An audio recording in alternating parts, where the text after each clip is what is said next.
Welcome into Sports Memo's Betting Podcast, section number 4, college football, every game on the board with Teddy Covers, our closer. Teddy, welcome into the pod. How are you?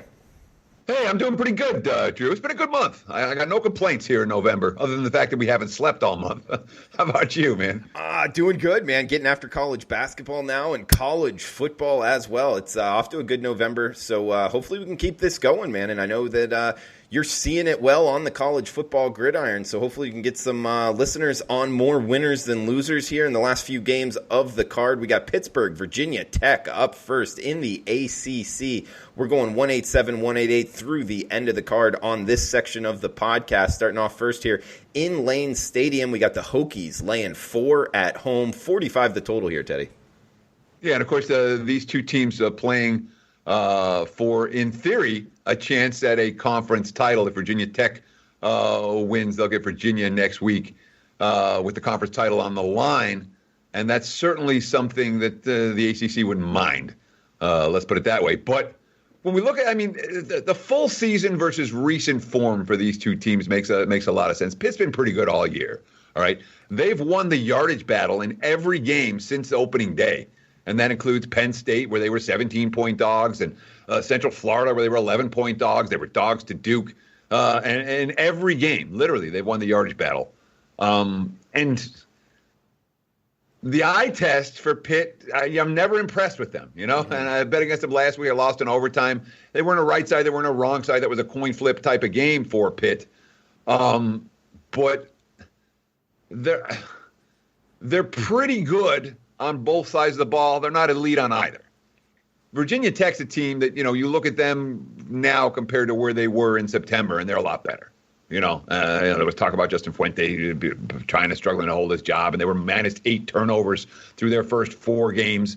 And since then, it's been, the only loss they suffered is Notre Dame by 1 point, and they've been monsters ATS, 5-1 against the number, coming on like a freight train down the stretch.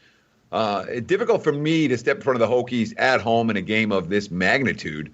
They're playing good football right now, and Pitt, they're okay, but of course you're laying a price here with Virginia Tech. So it's not a game I'm going to play, Drew, but it's certainly a game with a lot of implications. And, of course, when we're talking about postseason implications like this one and title considerations like this one and two teams that aren't necessarily elite offensively, Virginia Tech's cashed 3 straight unders. Wouldn't be surprised if they cashed a 4th. Teddy, next game up in Conference USA. I'm interested to get your opinion here. It's on my short card. But first, guys, want to remind you, this is the Sports Memo podcast, and you can check it out at sportsmemo.com, also wherever you're consuming your podcast.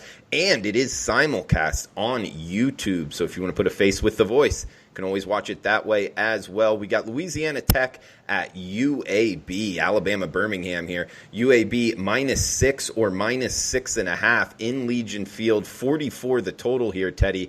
Louisiana Tech, of course, getting the change at quarterback due to suspension. However, I think they're the more talented team here, Teddy.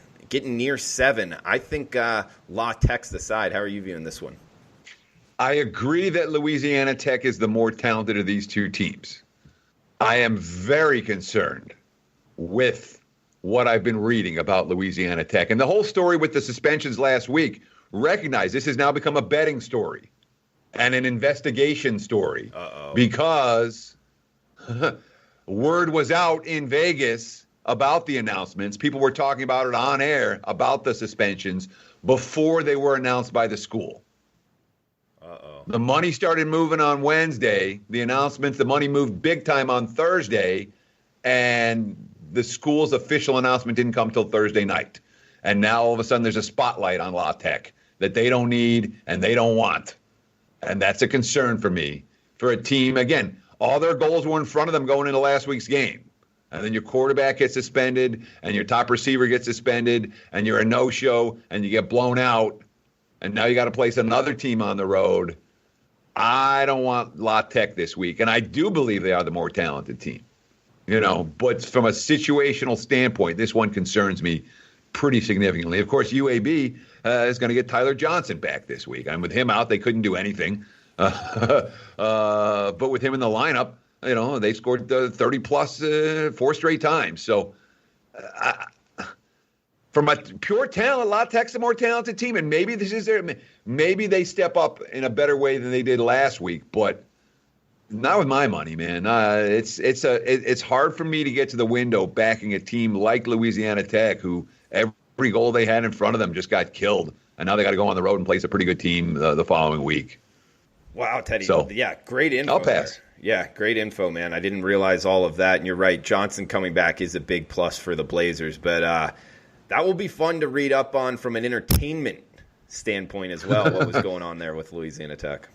Yeah, let me just jump in and say Johnson he's upgraded to probable. There's not a definite that he's going to play, but the market's certainly expecting him to play. Usually when the QB gets upgraded to probable midweek, he ends up suiting up. Yeah, good point there, Teddy. Let's head to the ACC. We got Syracuse, Louisville. Louisville laying 9 in the hook at home, 63.5 the total here, Teddy. Yeah, and this number, I wouldn't be surprised to see this number go up on game day a little bit. Louisville was an attractive choice for many bettors last week against NC State. They were an attractive choice for many bettors the previous week against Miami. That wasn't as good. But there's still a fair bit of anti-Syracuse sentiment in the market, even after they blew out Duke last week. And I know they came out of the bye, and they got the right team at the right time. And the way they did it, all right, again, that was 14-6 at halftime, 49-6 final. They ran them out in the second half. It was all ground game for Syracuse. And when Syracuse ground game gets going, it's tough. But it's tough to stop. But they're not a team that's going to erase deficits with their passing game. That's the key here, is that if Syracuse falls behind by 2 touchdowns or, they're down by 17 and all of a sudden the running game's out of the equation, they ain't coming back. That's not the way they're built. This is not I haven't been impressed with Syracuse at any point this season at the QB position. Louisville can be vulnerable to teams that can run the football, and that's a concern here. I mean, this is not a great Cardinals defense. We all love Satterfield and say, hey, a great hire, and this is, there's a program that's going in the right direction, and all of that is true. They've been a point spread winning team from where they were a year ago. They're now bowl eligible, clinched it last week with the victory over NC State. Defensively, they remain limited, and the games they're winning and covering week in, week out, they got all of them. They're winning the turnover battle. It's hard for me to lay doubles with a team that I know needs to win the turnover battle in order to cover the number, and a team that doesn't defend the run well enough to make me feel comfortable in this number. But I can certainly understand. I'd rather have Louisville here than Syracuse. Not a game that I feel strongly about. 193, 194 up next. Teddy, Houston at Tulsa. We're seeing Golden Hurricane -3 at home, 58.5 the total here, Teddy. Yeah, and I mean, from a situational standpoint, this number looks very cheap. Yeah. Okay. Houston's off 3 straight losses. All right. SMU, Central Florida, Memphis, the 3 best teams in the conference. They covered twice, but they didn't win any of them. All right. They're a 3-win team at the tail end of a bad season. And defensively, they're vulnerable. And offensively, they're not trading points with better offenses. Tulsa, mentally, in a little bit of a different place. They have the same record. They're both 3-7. But Tulsa's coming off an upset win over Central Florida. They pulled the upset as 16-point dogs. And they've had a bye week after that to come back to earth and say, all right, we got our last 2 games. Let's see what we can do. We don't know yet if Smith is going to play for Tulsa at QB this week. If he does, I would expect this line to go up. And frankly, even if he doesn't, I think Tulsa might be worth a bet. That's the only way I would look in this one. Yeah, I'm with you. I like the Golden Hurricanes here. I think the number is short. We got Tennessee at Missouri up next. SEC East battle here. Mizzou laying 4, 3.5, depending where you're shopping at home. 46 the total here, Teddy. It's so funny in November, going back and taking back a look at what September and everything was going on in September. Remember, Michigan's the worst team ever. The Wolverines, all they've done is win games and cover point spreads. Tennessee's the worst team ever. Oh, my God, they got destroyed. BYU beat them, and Georgia State beat them, and Florida destroyed them, and Georgia destroyed them. This team's terrible. Well, since then, 4-1 straight up, 5-0 against the spread. If you've been betting on Tennessee since they were the worst team ever, you made a boatload of money. They're coming off a bye. They're coming off 3 wins, including South Carolina and Kentucky in conference play. This is a team, they're playing good football. Okay. The markets have caught up. This 5-week span of Tennessee being completely, of being an undervalued commodity is no longer the case. And it's very clear with this number. And Missouri, of course, has gone in the other direction. You remember they had the bad opener against Wyoming, and then 4 straight wins and blowout wins, and oh my God, Missouri's great.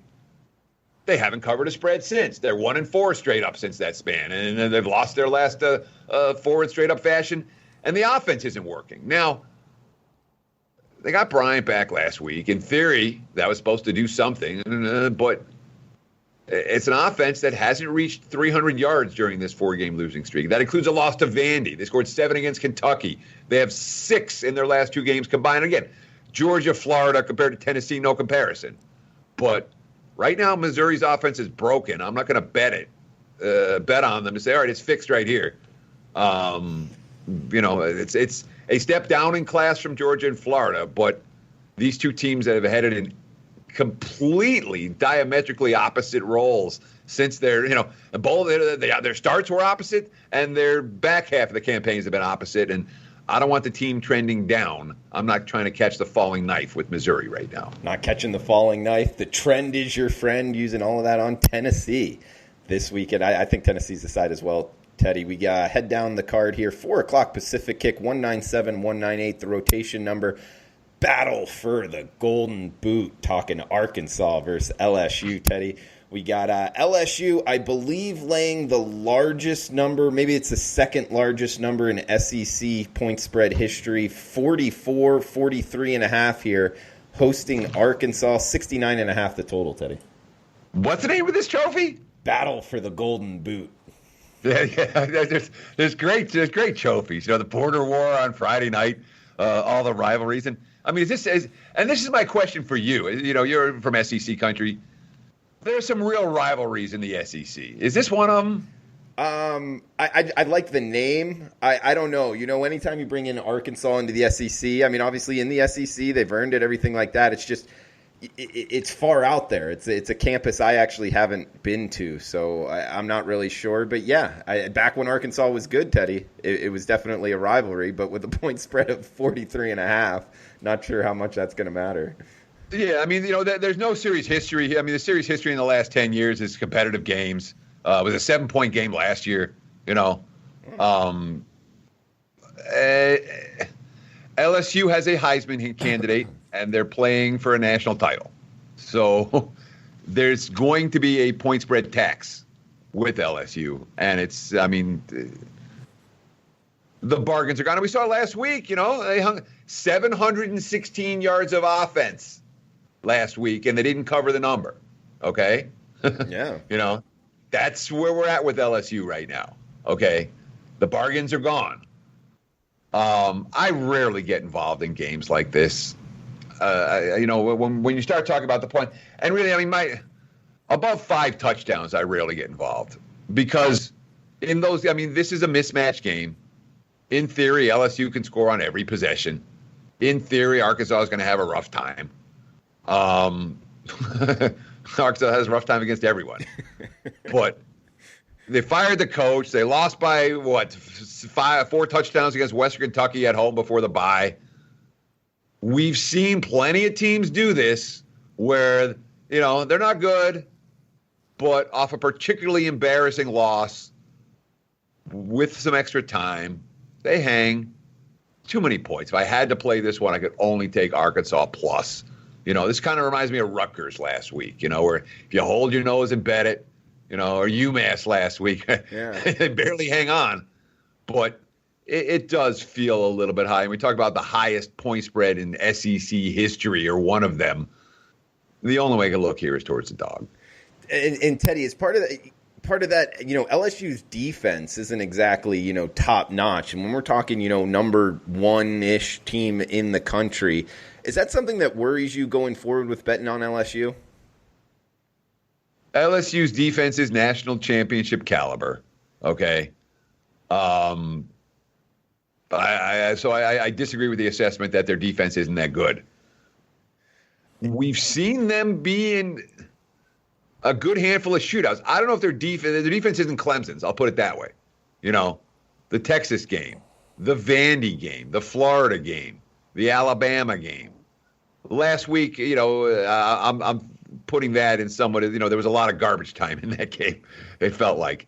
So I'm not overly concerned about it. But when we look at the betting markets and what do they factor, the flashy offenses are what gets everyone's attention.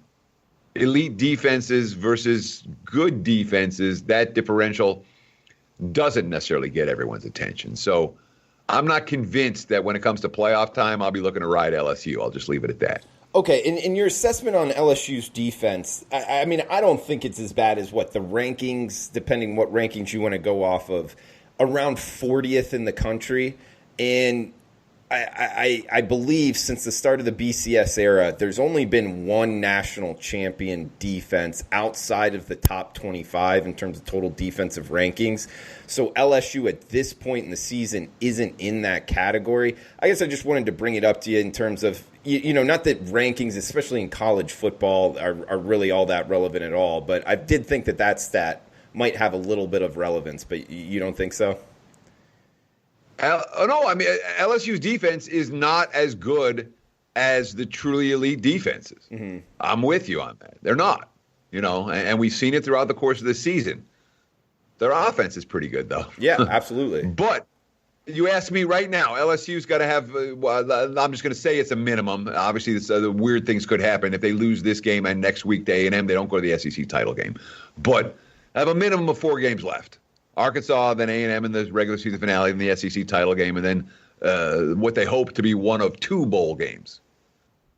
If you ask me, if I bet LSU, which is more likely to be profitable, betting on LSU in all 4 of those games or against LSU in all 4 of those games, I would say the latter.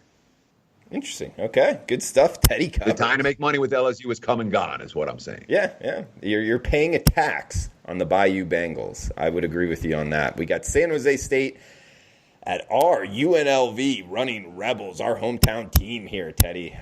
7 is what they're catching at Sam Boyd Stadium. We got 65 in the hook being the total.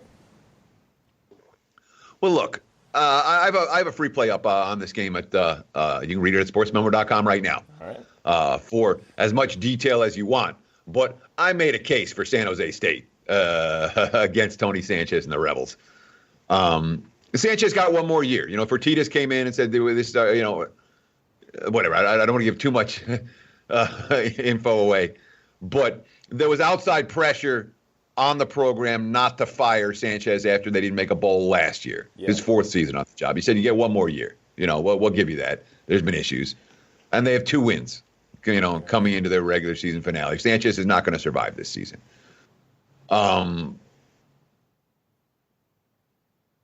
Their opponent, San Jose State, is pretty good, okay? We've just seen them take 2 heavyweights to the wire, and they lost both games. Now this becomes must-win for San Jose if they want to go bowling.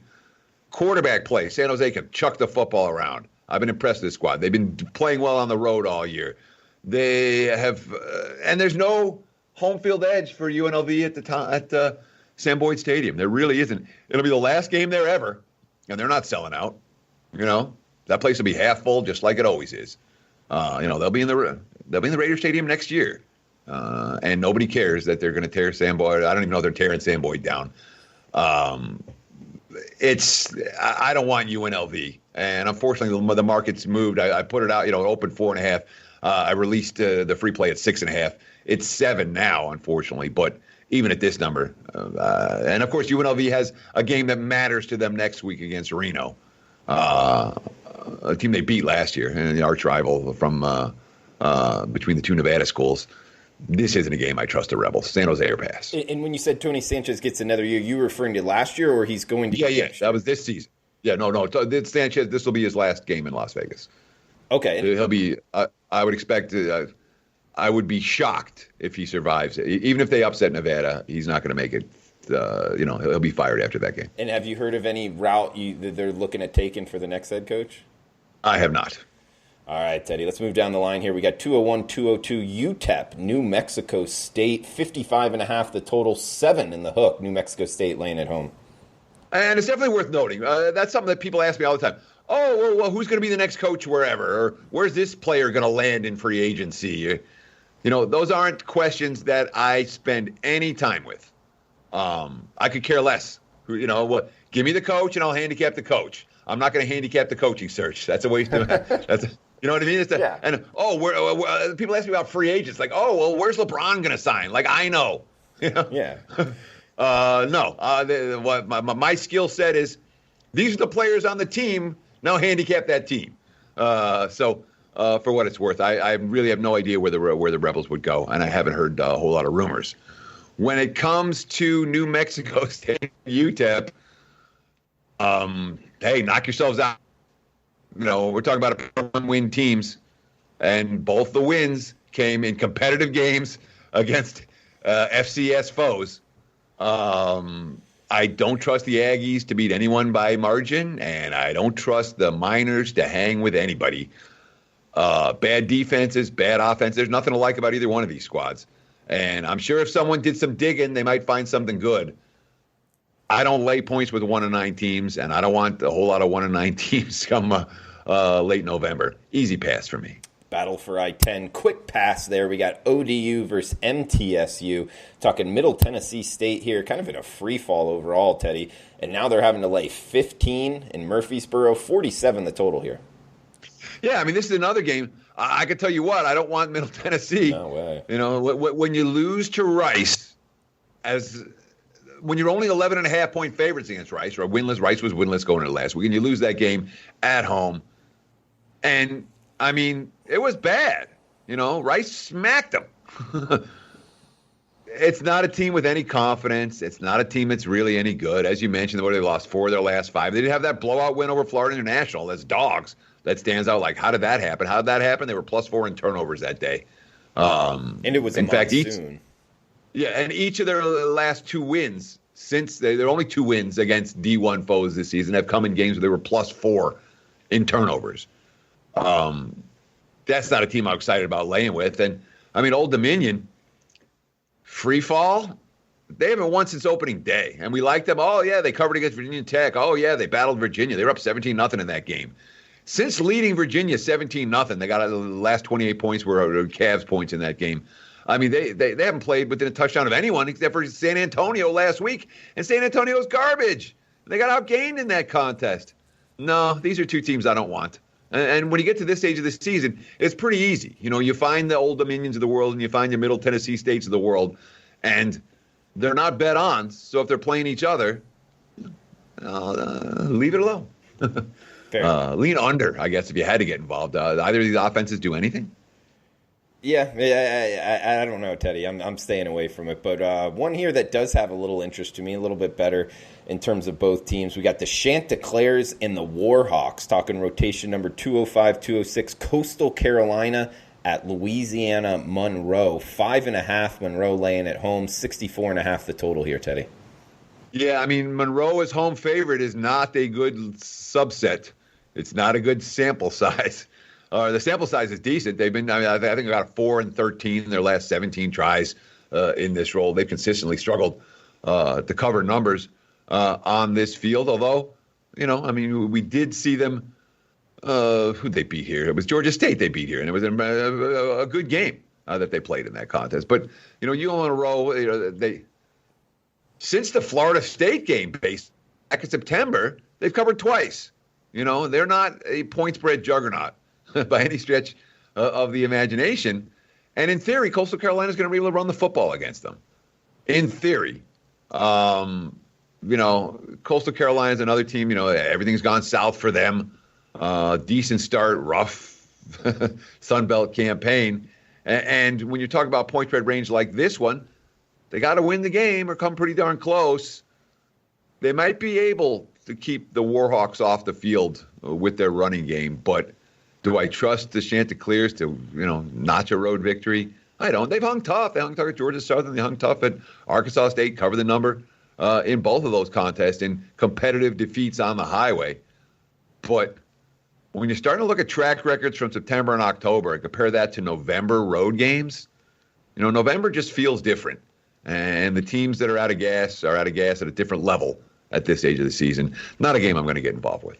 Teddy, we got Miami at FIU, battle for the city of Miami here, 20.5. That's what the Hurricanes are laying, quote unquote, on the road. This one interesting fact here at a baseball stadium at Marlins Park. It's at Marlins Park. Yeah, so that will actually be a fun one to go to for the listeners out there in South Florida. 49 being the total, Teddy. All right, well, we'll get back to Florida Atlantic and Texas San Antonio next. So we skip that in the rotation. We got to talk Lane Kiffin when we get a chance to make fun of him. Okay. Although I'd rather have Kiffin this week than not. Miami right now is a one-way team for me. If I'm not betting on the Hurricanes, I'm leaving the game alone. Dave, when you talk about a squad that's gotten a lot better since September, Miami's a lot better, and both sides of the football, they're better. You know, the defense has been pretty good all year, but the way their ability to force turnovers, they've been forcing turnovers in bunches in recent weeks against teams that don't turn the ball over a lot. And that tells me the playmakers are making plays. But where Miami's been, the offensive line was awful in September. The quarterback play wasn't very good. And as the offensive line play has gotten better, guess what? The quarterback play has gotten better as well.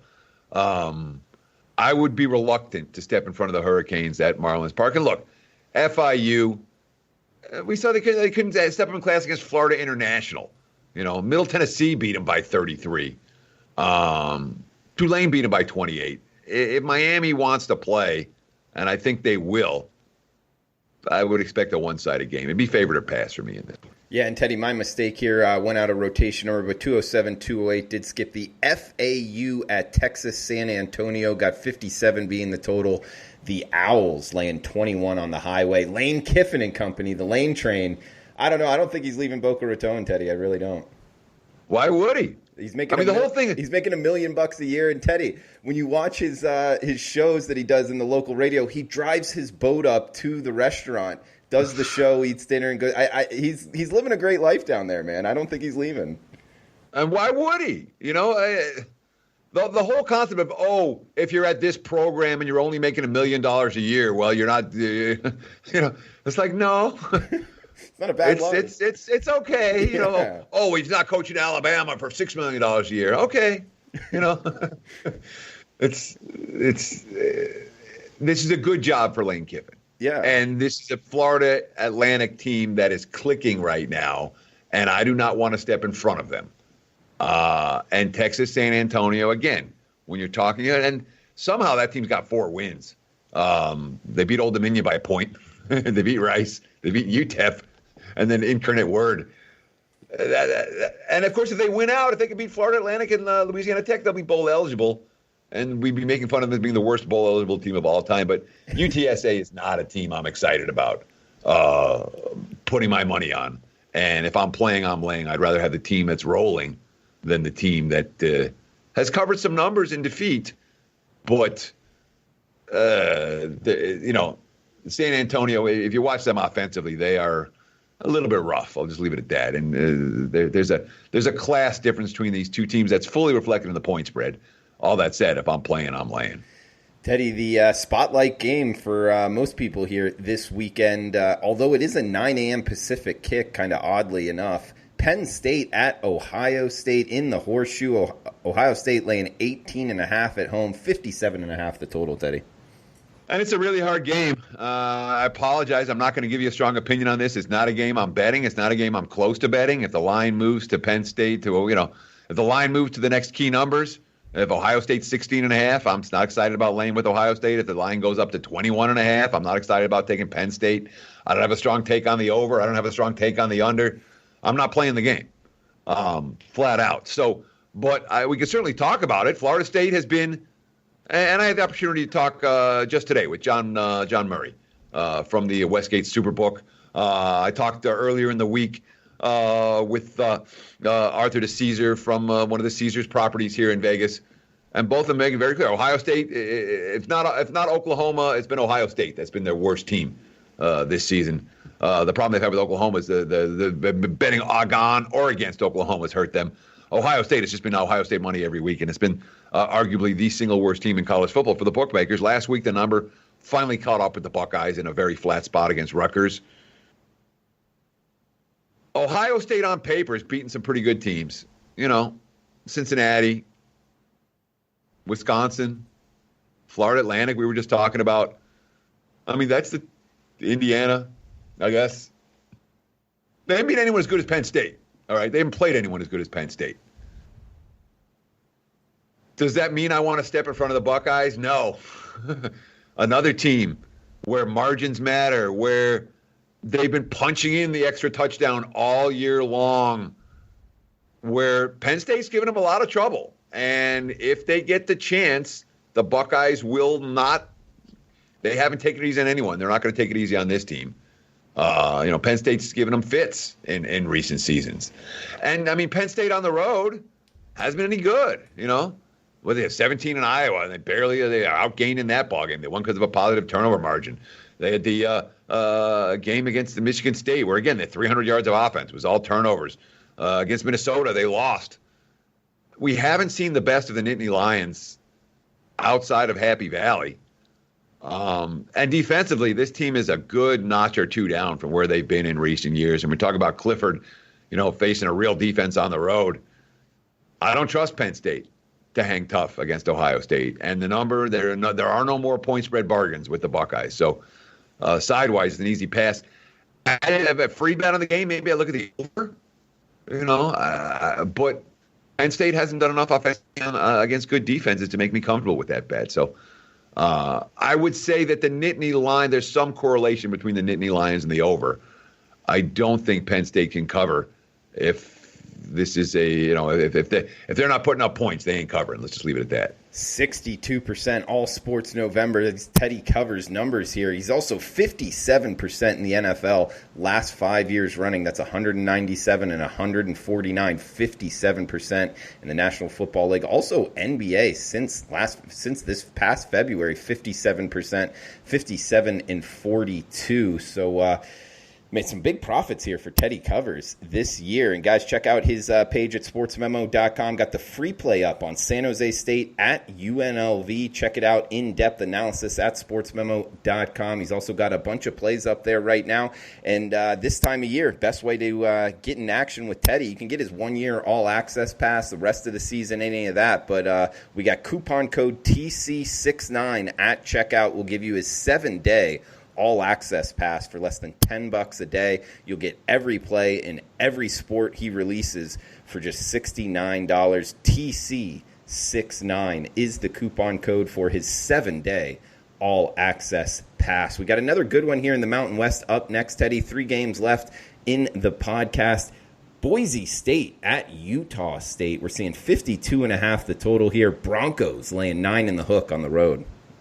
Yeah, and, I mean, we have question marks on the injury front for both teams that make this game an impossible handicap right now, because I know this. I'm not playing Utah State without Jordan Love, and he has had an undisclosed injury. I don't know exactly what's wrong with him, but he was knocked out of the game last week, and I am not confirmed that he's going to play here. So I ain't playing I'm not playing the Aggies either way. Utah State is a very mediocre 6-win team. They're down defensively from where they were. They're down offensively from where they were, and their quarterback's banged up. But Boise's got QB situation as well, with Bachmeier as a very big question mark this week. This has been the Broncos' role. I mean, you talk about Boise as road chalk. I've got them at 66% this decade. Wow. In the road chalk role. So it's an extended stretch for Boise doing this. All that said, they went to San Jose State. They were life and death to win the game. They never sniffed